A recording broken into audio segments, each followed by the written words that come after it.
ముందుగా విజయబాబు గారు వీడియోలు చూడటానికి ముందుగా ఒక్కసారి మీరు మీ కేసు గురించి చెప్పండి. మీరు చేసిన దాని మీద ఈనాడు వాళ్ళు మీ మీద అంత పచ్చి విషం గక్కిన తీరు మీద మీరు ఎట్లా స్పందిస్తారు? ఈనాడు నా మీద విషయం కక్కడం అనేది ఇప్పుడు కొత్త కాదండి. అంటే వాస్తవానికి నేను ఏ పత్రికా విలువలకైతే కట్టుబడినటువంటి ధర్మానికి కట్టుబడినటువంటి బాత రామ్నాథ్ గోయంకా గారి గ్రూప్ లో నేను చేరాను. చేరిన తర్వాత అందులో నాకు తెలుగు కూడా రాదని వాళ్ళు ఏం చేశారంటే ఒక లెటర్ హెడ్ ఏదో క్రియేట్ చేసి నేను పెట్టని సంతకంతో తప్పులు తడకలని చెప్పని వాళ్ళు రెండు పత్రికల్లో రాసుకున్నారు. ఏదో సోషల్ మీడియా పోస్ట్ నుంచి వచ్చిన లెటర్ని. నాకు తెలుగు రాదని వాళ్ళు అన్నందుకు సంతోషం. కానీ మీకు తెలుగు రాదన్నారా? రాజకీయాల దగ్గర నిజమా? మీకు తెలుగు రాదన్నారా? మీరు తెలుగు, సంస్కృతం, ఇంగ్లీష్ వీటన్నిటిలో ప్రావీణ్యం కలిగిన వ్యక్తి కదా. నాకు అదే నచ్చుద్ది. మీకు మామూలుగా మనబోటి వాళ్ళకి రాని సంస్కృతం మీరు అద్భుతంగా చెబుతారు. వాడేవాడండి పిచ్చివాళ్ళు మనం బూతులు తిట్టకూడదు కానీ ఎవరినైనా ఏ రకమైన జడ్జి చేయొచ్చు కదా. నేను జర్నలిస్ట్ లో చేరిన తొలినాళ్ళలో ఇప్పుడు కాదండి, తొలినాళ్ళలోనే దాశరథి గారు, అంటే దాశరథి మన కవి, తర్వాత గుంటూరు శేషాంద్ర శర్మ గారు, తర్వాత సరే అనేక సభల్లో శ్రీనారాయణ రెడ్డి గారు, వేదికల మీద దాసర్ నారాయణరావు గారు, అక్కినేని నాగేశ్వరరావు గారు, ఇలాంటి వాళ్ళు నా తెలుగు గురించి వేదికల మీద బహిరంగంగా ప్రశంసించినటువంటి నాగేశ్వరరావు గారి వీడియో కూడా యూట్యూబ్ లో ఉంది. అయితే నాకేం వీళ్ళు సర్టిఫికెట్ ఇవ్వక్కర్లా. అనేక విశ్వవిద్యాలయాలు దేశంలోనూ అంతర్జాతీయంగా కూడా నన్ను సత్కరించినటువంటి సందర్భాలు ఉన్నాయి. సో వాటికి సంబంధించి లేదు. కానీ వాళ్ళు అక్కడ ఎందుకు ఇంత విషయం అనేది ఇప్పుడు కాదండి.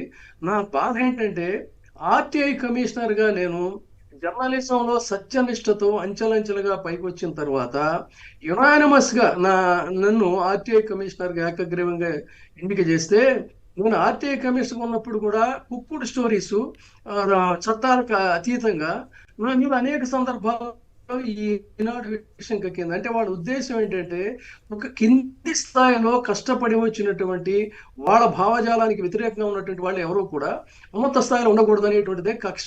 ఆ కక్ష నా మీద ఆ రోజు నుంచి కూడా జరుగుతూ ఉంది. కాబట్టి ఇదేం నాకేం కొత్త కాదు.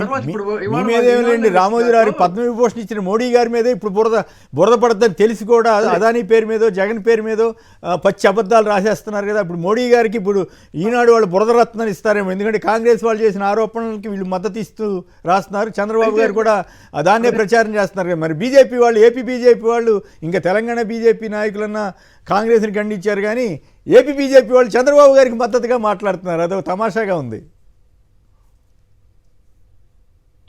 నా విషయం చెప్తాను. జగన్మోహన్ రెడ్డి గారు రాజకీయాల్లో రాకముందు నుంచి మీరు కానీ నేను కానీ మనమంతా కూడా మీడియాలో మీరు మోడరేటర్ గా ఉన్నారు, నేను గా ఉన్నాను. అనేక సందర్భాల్లో నాయకుల్ని మనం అంశాల వారీగా ప్రశంసించిన సందర్భాలు ఉన్నాయి, అంశాల వారీగా అదే నాయకులను విమర్శించిన సందర్భాలు ఉన్నాయి. ఇది మన సత్యనిష్ట జర్నలిజంలో.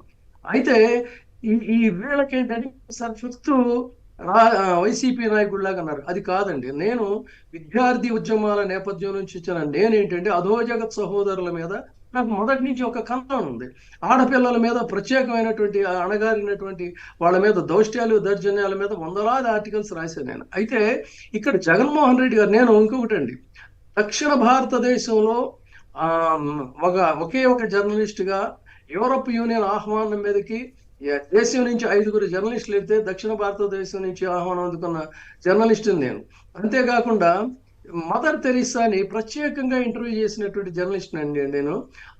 ఆయన ఎందుకు చెప్తున్నానంటే ఆవిడలాగా ఈయన జగన్మోహన్ రెడ్డి గారు ఆయన యాత్రలో ఉన్నప్పుడు ఒక ఉపర్సి వ్యక్తిని దగ్గరికి తీసుకొని కౌగులించుకొని నుదుటి మీద ముద్దు పెట్టుకోవటం అనేది నిజంగా నేను చాలా ఇదయ్యాను. అంటే అదేదో ఓట్ల కోసం అనేది కాదు, అది కూడా మనకు ఆ బాడీ లాంగ్వేజ్ కూడా మనం గమనించగలం. తను చేసినటువంటి చర్యలు కానీ ఇది కానీ ఇవన్నీ కూడా ఏంటంటే అణగారిన వర్గాల మీద ఆయనకి ఖచ్చితంగా ఒక కన్సర్న్ అనేది ఉంది. కాబట్టి ఇలాంటి లీడర్సే కావాలి అనే ఫీలింగ్ తోనే నేను ఇదయ్యాను. ఖచ్చితంగా సమర్థించడానికి అనాలిసిస్ గురించి చెప్తున్నారు.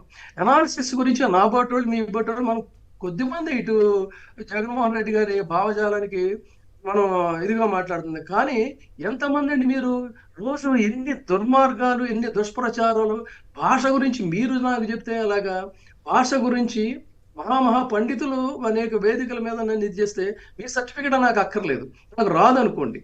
కానీ కష్టపడి నేను తెలుగులో ఎంఏ పోస్ట్ గ్రాడ్యుయేషన్ చేశా, ఓకే. లాలో పోస్ట్ గ్రాడ్యుయేషన్ చేశా, సైకాలజీలో పోస్ట్ గ్రాడ్యుయేషన్ చేశా, మళ్ళీ లాలో ఇంకొక పోస్ట్ గ్రాడ్యుయేషన్ చేశా, జర్నలిజంలో పీజీ చేశా.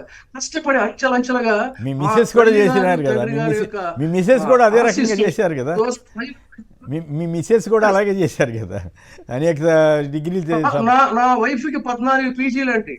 నా వైఫ్ కి 14 పీజీ, నా అబ్బాయికి 4 పీజీలు, మా అమ్మాయికి 5 పీజీలు. మా అబ్బాయిని మా అబ్బాయిని కమర్షియల్ సినిమాలో కాకుండా ధర్మానికి సంస్కృతికి ప్రతీకగా ఉండేటువంటి Right. విధంగా చిన్నప్పటి నుంచి వాడిని తీర్చిదిద్దాను. ఈ రాష్ట్రంలో వాడు ఇప్పుడు నటించట్లా, ఎందుకంటే కేరళ రాష్ట్రానికి వెళ్ళి అడగండి, కౌశిక్ బాబు అంటే స్వామి అయ్యప్పగా గాని, ఆది శంకరాచార్యగా గాని, వెంకటేశ్వర స్వామిగా గాని, Right. కృష్ణుడిగా గాని, గురువాయూరు ఇలాంటి అనేక పాత్రలు. అంటే సంస్కృతికి మీరు కబుర్లు చెప్పడం కాదు వేదికల మీద, నేను ధర్మాన్ని ఆచరిస్తున్నటువంటి వ్యక్తిని. నా మీద మీరు ఇంత విషయం కక్కుతుంటే నేను ఎంత అండి, నా మీద మీ కడుపు మంట ఏంటో ఎంత డీటెయిల్డ్ గా రాసుకొచ్చారంటే, ఎన్నికల సమయంలో ఎస్పీల్ని ట్రాన్స్ఫర్ చేస్తున్నారని పురంధేశ్వరి గారి మీద. ఎస్, వై నాట్, ఖచ్చితంగా ఇప్పుడు జరిగింది అదే కదండి. అవును. ట్రాన్స్ఫర్ చేపట్టే కదా అనేక చోట్ల స్టాబింగ్ కేసు. అంటే వాళ్ళు ఏది రాస్తే అదే నిజం, వాళ్ళు ఏ అబద్ధం రాసినా కూడా అదే నిజం నమ్మాలి జనం, అది రైట్. అయితే అయితే అయితే ఈ కేసు అయితే సంక్షిప్తంగా మళ్ళీ ఈ అసలు అంశంలోకి వెళ్దాం మనం. సంక్షిప్తంగా హైకోర్టు తీర్పు మీద, మరోవైపు కర్ణాటక హైకోర్టు ఏమో యడ్యూరప్ప కొడుకు మీద అఫెన్సివ్ పోస్ట్ మీద తీసేవాళ్ళు భారీ మంది ఎఫ్ఐఆర్. ఇక్కడ ఏపీలో మాత్రం ఎవరైనా సరే బూత్ వాడితే ఖచ్చితంగా తీసేయాల్సిందే, కాదని మనం. అయితే మరి ఒకవైపే చూస్తున్నారు కదా, టీడీపీ వాళ్ళు పెట్టిన బూత్ పోస్టింగ్ల జోలికి ఎందుకు వెళ్ళట్లేదు అనేదే కదా ఇప్పుడు సమస్య. లేదండి, ఇప్పుడు అంటే కోర్టు తీర్పును గౌరవిస్తూనే జడ్జిమెంట్స్ అనేటువంటి ఎలా ఉంటాయంటే, ఒకవేళ మేము ప్రాపర్గా ఆ పిల్లో కన్వే చేయడంలో మాదే ఫెయిల్యూర్ అయి ఉండొచ్చు. ఎందుకంటే నేను ఇక్కడ ఆ అమ్మాయిని, చిన్న బిడ్డల తల్లిని అతి దారుణంగా టార్చర్ చేస్తే, ఎప్పుడో విన్నటువంటి టార్చర్స్, కస్టోడియల్ టార్చర్స్ ఈ మహిళల మీద ఏంటి దారుణం. నిజమే, వాళ్ళు తప్పు చేస్తే ఖచ్చితంగా వాళ్ళు మస్ట్ బి పనిష్డ్, బట్ అందరూ కూడా పనిష్ అవ్వాలి, చట్టబద్ధంగా ఉండాలి కదా. కేవలం వన్ సైడెడ్ కదా. సో ఈ వీటి మీద ఏంటంటే కోర్టు వారి దృష్టికి తీసుకెళ్లాలనేటువంటిదే నా ప్రయత్నం. అందులో మేము ఏంటంటే ప్రాపర్ గా మేము లేకపోయి ఉండొచ్చు, దట్స్ ఆల్, అంతే తప్ప ఈ ఖచ్చితంగా న్యాయ వ్యవస్థ మీద, న్యాయం మీద, ధర్మం మీద విశ్వాసం ఉన్నటువంటి వాళ్ళం కాబట్టి డెఫినెట్ గా ఒక రోజు వస్తుంది. ఇప్పుడు ఏదైతే నిన్న జగన్మోహన్ రెడ్డి గారు ఏమన్నారు, ఒక పెద్ద గ్లోబల్ దీని కింద గోబెల్స్ ప్రచారం చేసి ఆయన్ని గద్దె దించారు. ప్రజలు పబ్లిక్ ఇప్పుడు రిలీజ్ అవుతున్నారు, ఒక్కొక్కళ్ళు ఎంతగా మోసపోయాం, బ్రీచ్ ఆఫ్ ట్రస్ట్ ఇది. ఆ బ్రీచ్ ఆఫ్ ట్రస్ట్ మీద ఇవాళ పబ్లిక్ అంతా కూడా వస్తుంది, రిటాలియేషన్ వస్తుంది. ప్రభుత్వాలు ఎవరికి కూడా పర్మనెంట్ కాదు. అదేవిధంగా న్యాయ వ్యవస్థ మీద గౌరవం ఉన్నటువంటి వాళ్ళం మేము, జర్నలిజం మీద గౌరవం ఉన్నటువంటి నేను గతంలో కూడా చెప్పాను, నేను రాస్తూనే పోతాను ఈ కలంలో సిరా ఇంకే వరకు, నేను రాస్తూనే పోతాను ఈ సిరలలో రక్తం ఆగిపోయే వరకు, నేను రాస్తూనే పోతాను ఈ వసువు వాడే వరకు, నేను మాట్లాడుతూనే ఉంటాను ఈ గణంలో స్వరం ఆగే వరకు, నేను మాట్లాడుతూనే ఉంటాను ఈ గణం చివరి వరకు ఆగే వరకు. ఇందులో ఎటువంటి పరిస్థితుల్లో రాజీ లేదు. మీరు ఎన్ని రాసుకున్నా కూడా నా విశ్వసనీయత ఏంటి, నా ధర్మం ఏంటి తెలుసు. అంటే మీకు తెలుగు రాదనుకున్న వాళ్ళకి చంపపెట్టుగా మంచి కవిత్వాలు కూడా మీరు చెప్పగలరు. మరొకసారి చెప్పినందుకు బాగుంది.